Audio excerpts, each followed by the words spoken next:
네, 안녕하세요. 금양주주 형님 누님들, 개미들의 잡다한 주식 이야기입니다. 오늘 내용은 중요하니 좋아요만큼은 지금 바로 좀 부탁드리겠습니다. 지금 정지된 상태에서 차트를 보여드리는 것 자체가 큰 의미가 없습니다. 금일은 전일 주주총회의 뒷이야기와 그리고 기업 회생에 대해서 조금 더 자세하게 알아볼 텐데요. 금양은 꿈의 원천이며 삶의 전부라고 류 회장님이 얘기를 했습니다. 주총에서 확실하게 말씀드릴 수 있는 것은 제가 떠나지 않는다는 보장은 할 수가 없습니다. 현재 자금 조달 이야기하는 조건 중에 어떤 회사는 대주주 경영권을 원하는 경우도 있기 때문이다. 이런 얘기를 하셨어요. 이제 경영권을 내려놓을 수 있다. 저 깜짝 놀랐는데 그 뒤 이야기가 더 깜짝 놀랍니다. 제가 회사를 떠나게 되는 상황이 오더라도 주식은 절대 매각하지 않을 것이다. 아니, 그 자금 조달을 위해서 대주주를 원한다고 했습니다. 어떤 회사가. 그러면 유 회장님이 지금 최대 주주이기 때문에 지분을 넘겨야 경영권과 대주주 지위가 넘어가는 거잖아요.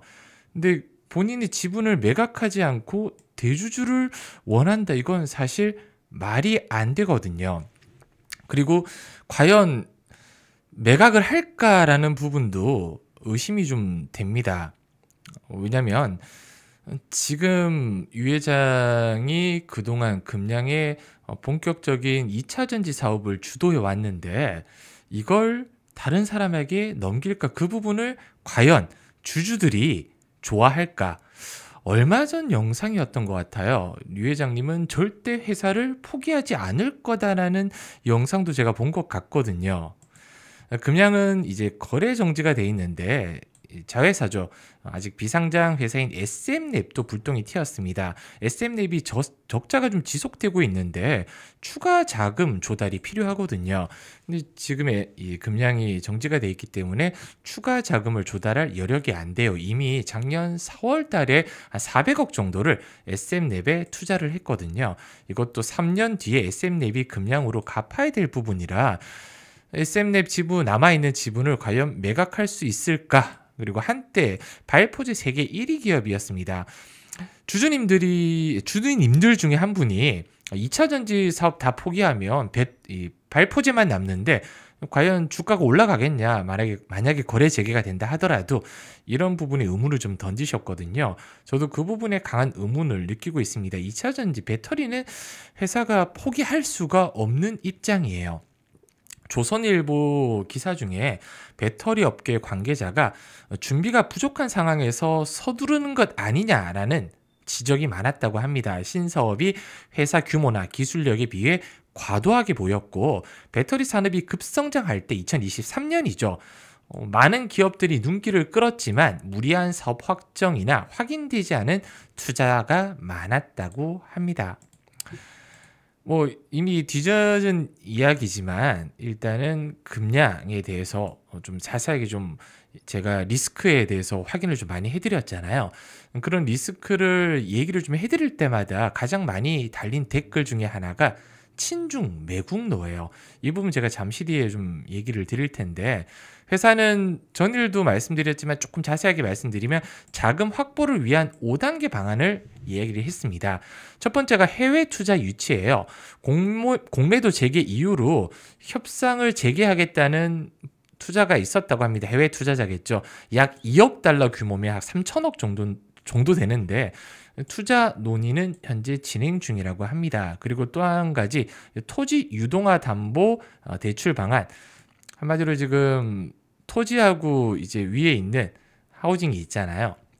그 부분에서 토지만 매각한 이후 재임대하는 방식인데 토지 가지고 저는 자금을 많이 조달하기는 쉽지 않을 것 같다. 그리고 4695 급속 충전 기술 기반한 미국 업체와 협력 타진 스토어닷이 이제 나스닥 상장 위해서 생산 기지가 필요한 상황이다. 이스라엘 기업인데 이 부분은 가능성이 거의 없다고 보고 있어요. 왜냐하면 스토어닷은 이미 국내 JR 에너지 솔루션과 조인트 벤처 설립 추진해서 국내 이제 전초 기지로, 그러니까 생산 기지로 삼는다는 뉴스가 2월 달에 나왔거든요, 올해.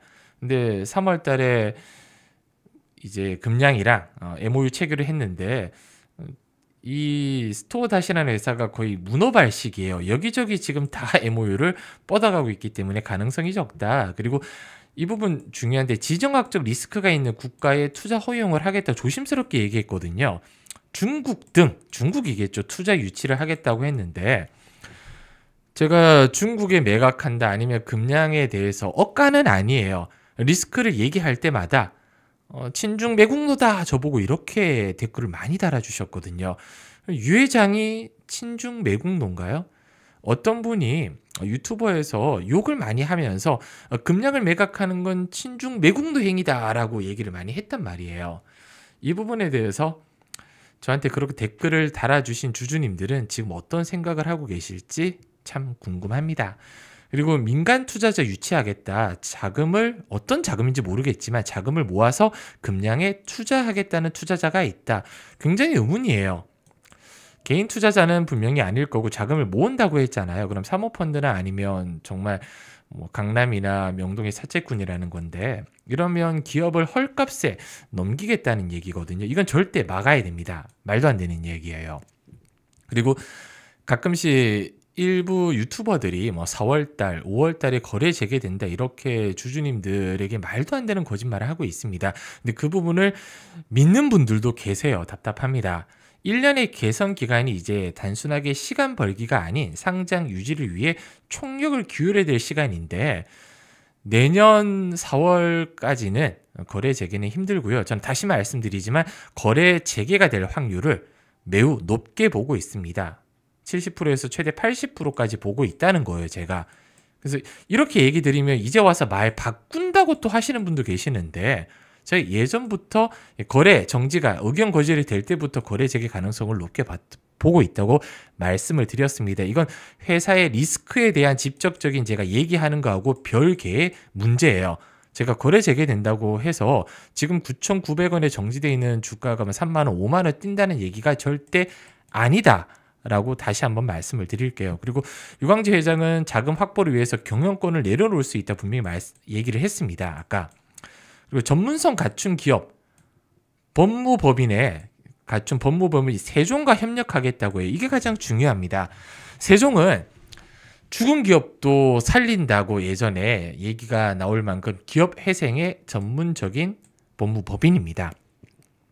기업 회생에 대해서 제가 지난 시간에도 얘기 드렸고 잠시 뒤에도 얘기 드릴 텐데, 결국 회사는 기업 회생으로 저는 갈 수밖에 없다 보고 있고, 거기에 대한 주주님들 목소리를 높여야 된다라고 지난 영상, 오늘 오전 영상에서도 말씀드렸어요. 이 법무법인 세종은 STX중공업, 동양시멘트, 펜오션, 대기업인 쌍용 자동차 등 도산회사의 매각을 주관을 했습니다. 한마디로 M&A를 주관했다는 건데, 다시 말씀드리지만 저는 중국이 됐던 미국의 코쟁이가 됐던 어떤 기업이 됐든 큰 회사에 만약에 매각이 된다, 그건 오케이예요.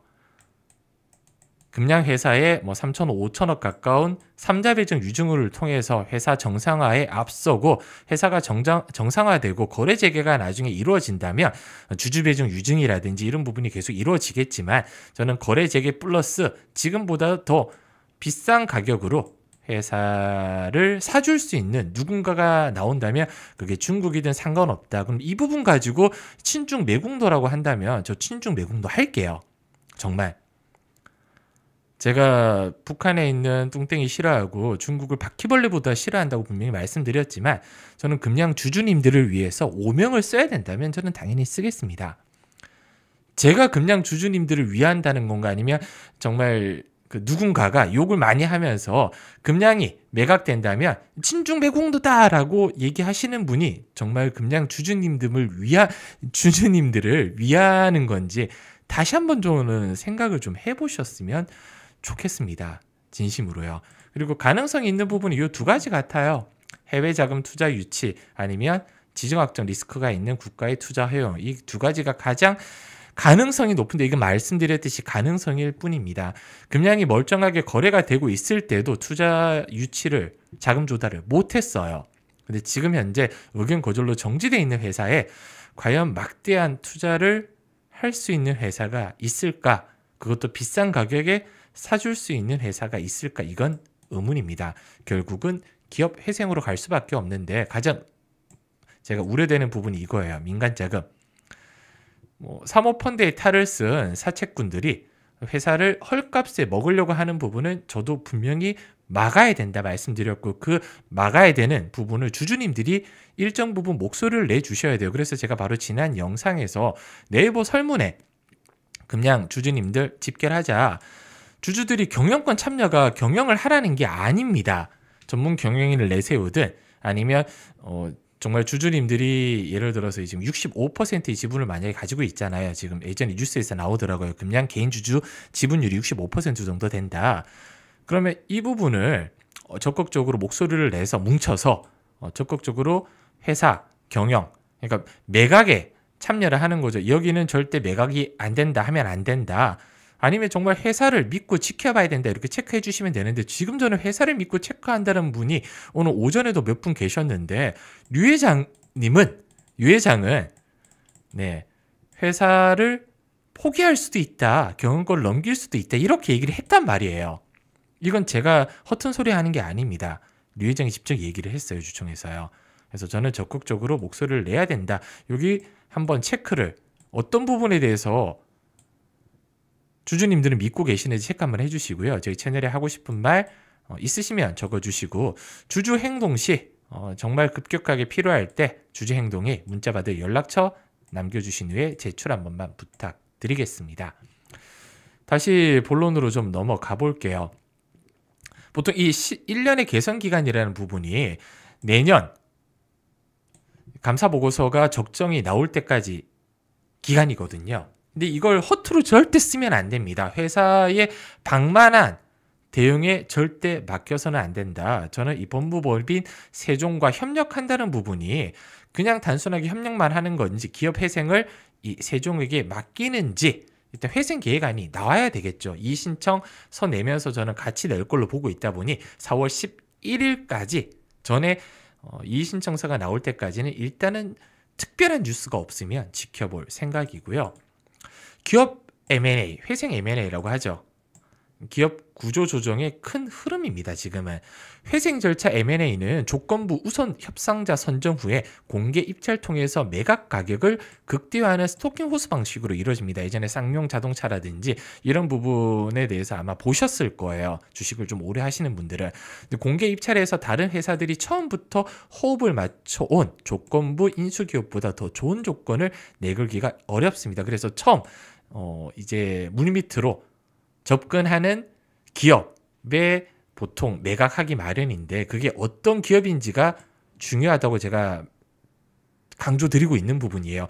무조건 금량보다 대기업이고 자금 조달 능력, 그러니까 금량의 돈을 투자할 수 있는 여력이 있는 회사에 매각이 돼야 되겠죠. 당연히 주주님들을 위해서요. 회생 절차 중도 탈락하는 상황은 인수자금이나 인수 후 경영 능력과 같이 인수 능력을 객관적으로 설명하지 못하는 상황이 발생돼. 이게 뭐냐면 말도 안 되는 그 사모펀드라든지 한마디로 뭐 명동의 사채꾼이라든지 기업 뭐 강남에 큰 손들이 모여가지고 이 금량을 인수하게 되면 쪼개기 매각을 할 수밖에 없어요. 한마디로 단물 쪽쪽 빨아먹고 버릴 수밖에 없습니다. 그걸 제가 굉장히 많이 봤거든요. 절대 안 된다. 이 부분을 다시 한번 좀 강조를 드릴게요. 그리고 인수자금은 입찰기업 평가에서 법원이 가장 중요하게 보는 부분입니다. 한마디로 이제 금량을 인수를 하는데 이 돈 어디서 났냐? 이게 진짜 말도 안 되는 뭐 사채꾼들의 돈으로, 그러니까 어디에 소명되지 않은 돈이면 안 된다는 거예요. 멀쩡한 기업에 매각을 해야 된다는 겁니다. 기업 회상은 회사 결단만 있으면 적극적으로 지원할 수 있습니다. 세종, 아까 말한 법무법인 세종에서 최대한 기존의 이제 부채를 탕감하면서 좀 더 나은 부분으로 회사를 이렇게 매각하려고 할 텐데, 제가 이 부분이 의문인 게, 금량이 지금 아직 유광재 회장과 자회사가 돈을 많이 빌려준 부분이 아직 남아 있거든요. 근데 이 부분을 탕감하는 부분에 대해서, 그리고 출자 전환하는 부분에 대해서 유광재 회장이 오케이 할까? 출자 전환이 저는 가장 높다고 봐요. 지금 돈을 주식으로 변경을 하는 거죠. 그럼 유광재 회장 지금 지분이 더 높아질 거잖아요. 빌려준 돈을 주식으로 전환을 하면. 그럼 이 주식을 누군가에게, 어떤 기업에게 매각을 하겠죠. 그러면 비싼 경영권 프리미엄을 받아서 비싼 가격으로 매각하고 류 회장은 손을 털어버릴 수도 있다는 거예요. 이게 가장 큰 문제입니다. 이 부분 제가 나중에 좀 자세하게 좀 다뤄드릴 거고, 예전에 제가 지난달에 회사에 책임을 묻고 싶다라고 설문조사했을 때 책임을 묻고 싶다라는 분이 70% 정도 나왔어요. 그래서 댓글로도 뭐 형사 고소라든지 뭐 고발 안 되냐 하는데, 제가 법무법인 아시는 변호사하고 물어봤는데 증거 싸움이에요. 지금 현재 주주님들은 증거가 없습니다. 그래서 나중에 혹시라도 금감원을 지금 자극하고 있잖아요. 누군가가 조사나 고발이 들어가서 분식회계라든지 배임 횡령 이런 부분이 나온다면 당연히 소송을 해야겠죠. 그래서 그 부당이득 반항 소송을 주주연대가 하거나 아니면 개인적으로 할 수도 있는 부분인데, 이 부분은 조금 딥하게 들어가야 되다 보니까, 뭐냐면 법률적인 부분이라 제가 나중에 다시 한번 좀 다뤄드릴게요. 그리고 회생 절차가 망하는 수순이 아닌 새로운 시작을 위한 출발점이라는 인식, 이 분위기가 확산되고 있습니다. 아까 제가 말씀드린 뭐 펜오션이라든지 쌍용 자동차라든지 이런 부분도 회생 이후로 잘 나가는 회사도 많이 있어요. 그리고 사전 회생 계획 아니라는 P플랜 제도가 시장에 지금 안착되고 있다 보니, 이게 뭐냐면 미리 정상화 방향을 합의하는 거예요.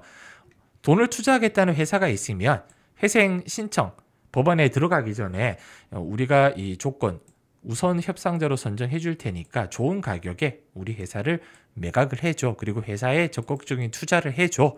그리고 기존의 고용은 그대로 승계하되, 이런 세부적인 부분이 일정 부분 미리 합의가 이루어지는 경우가 굉장히 많다는 거죠. 뭐 제가 지금 하는 부분은 가정입니다. 이렇게 될 확률이 저는 높아 보인다는 가정을 말씀드리는 부분이라, 계속 회사가 이제 공시가 나올 거잖아요. 이의 신청을 하고 그 다음에 회생 계획안을 내고, 이런 부분에 대해서 좀 투명하게 해줬으면 좋겠다가 1순위예요. 왜냐면 제가 그 부분을 확인을 해야 나름대로 이제 알아보고 주주님들에게 영상으로나마 알려드릴 수가 있으니까요. 어떤 분들이 이제 영상 그만 찍어라, 뭐 지금 이렇게 억지로 까는 것 같이 느껴진다, 이렇게 생각하시는 분도 계시겠지만, 정말 많은 분들이 그래도 계속 영상 올려주고 이렇게 정보 전달해줘서 고맙다라고 하시는 분들이 압도적으로 많습니다. 그렇기 때문에 영상을 계속 찍고 있는 거고요. 좋아요만큼은 꼭 좀 부탁드리고, 제가 저를 이제 친중 매국노라든지 안 좋게 생각하시는 주주님들도 다 포용을 하고 싶어요. 억지로 까는 거 아닙니다. 제가 그동안 리스크에 대해서는 계속 일관되게 말씀을 드렸어요. 예를 들어서 여기 다리가 있는데 여기 이제 주주님들이 계신 거예요. 제가 여기 몸을 맞고 이 다리는 위험하다, 부실공사고 무너질 위험이 있으니까 조금 돌아가셔라, 손실을 보더라도 이렇게 돌아가셔라고 말씀을 많이 드렸습니다. 그래서 돌아가신 분들은 이렇게 죄송합니다, 발음이 좀 안 좋은데 이렇게 좀 뺑 돌아서 가신 분들은 손실은 보셨겠지만 정지전에 매도하신 분들이 많으세요. 그리고 제 영상을 좀 늦게 보시고 이미 이 다리에 안착하신 분들은 어떻게든 저는 거래 재개가 되고 조금 더 나은 방향으로 주주님들의 돈을 조금이라도 더 회수할 수 있는 방향 계속 알려드릴 테니까 응원 좀 부탁드리겠습니다. 감사합니다.